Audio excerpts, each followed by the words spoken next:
Hello! Ngayon, kain tayong mangga. Sa 10 oras ng gabi.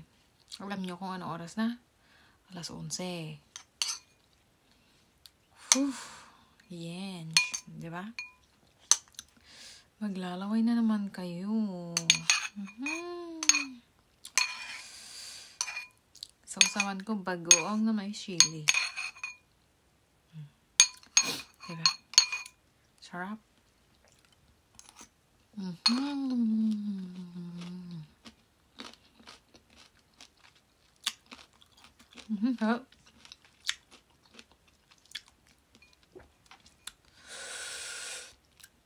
asim. Kasing asim ng kilikili mo.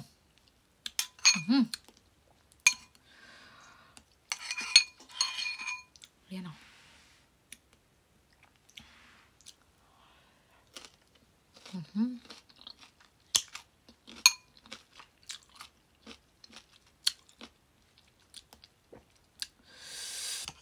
Ewan ko, ba't ang hilig kong kumain ng maasim paggabi. Para akong naglilihi. Pero hindi man ako naglilihi.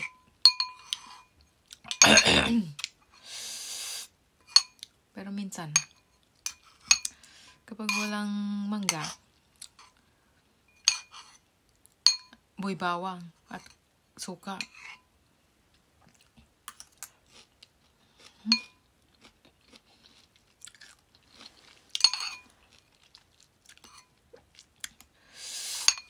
Kung may santol nga lang eh. Kasi walang santol. Walang santol sa Ireland.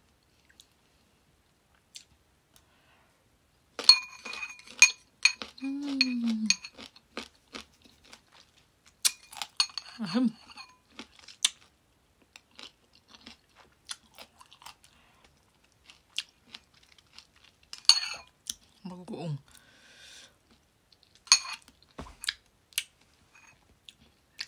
Sobrang asim na na. O kaya sampalok. Sarap din ang sampalok. Pag uwi ko na ng Pinas. Sarap yung sampalok na maliliit.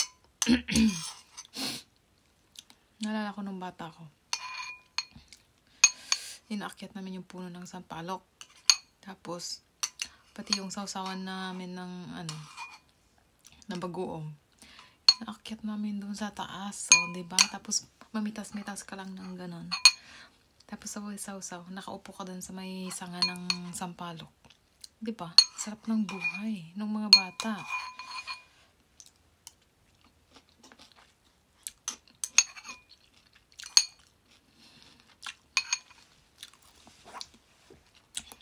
Pati yun sa puno ng bayabas. Yung mga bata kami. Naakyat namin. Tapos yung masarap dun, yung maliliit na bayabas. Akyat ka, tapos mamaya tingin ka ganyan.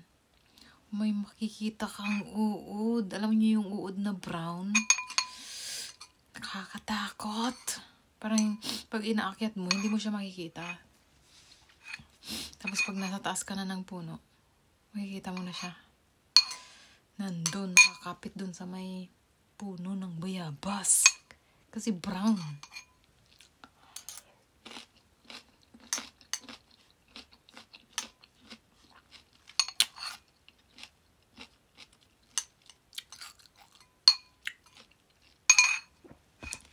Ay, asim.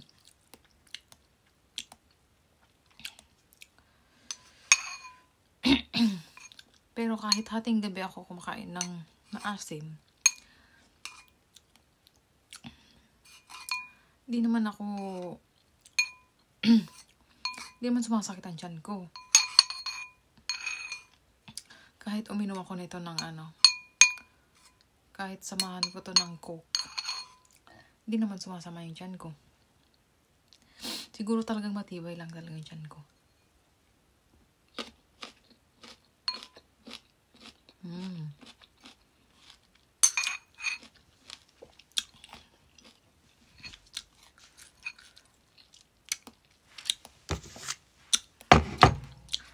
Tsaka kahit pag halu-haluin ko yung kinakain ko, wala talaga. Hindi na tinatalaban yung tiyan ko. Hindi sumasakit.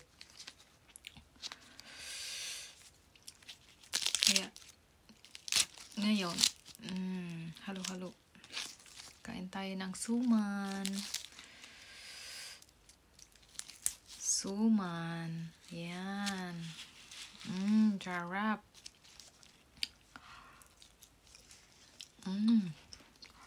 Yung suman may saging sa loob.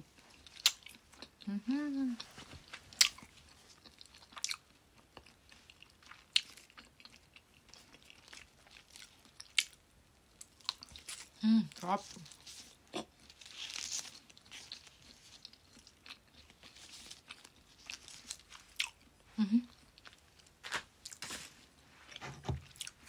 Kunti na lang.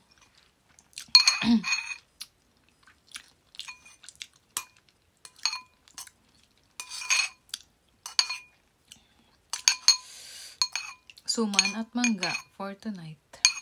Sarap, diba? Sige guys, see you soon.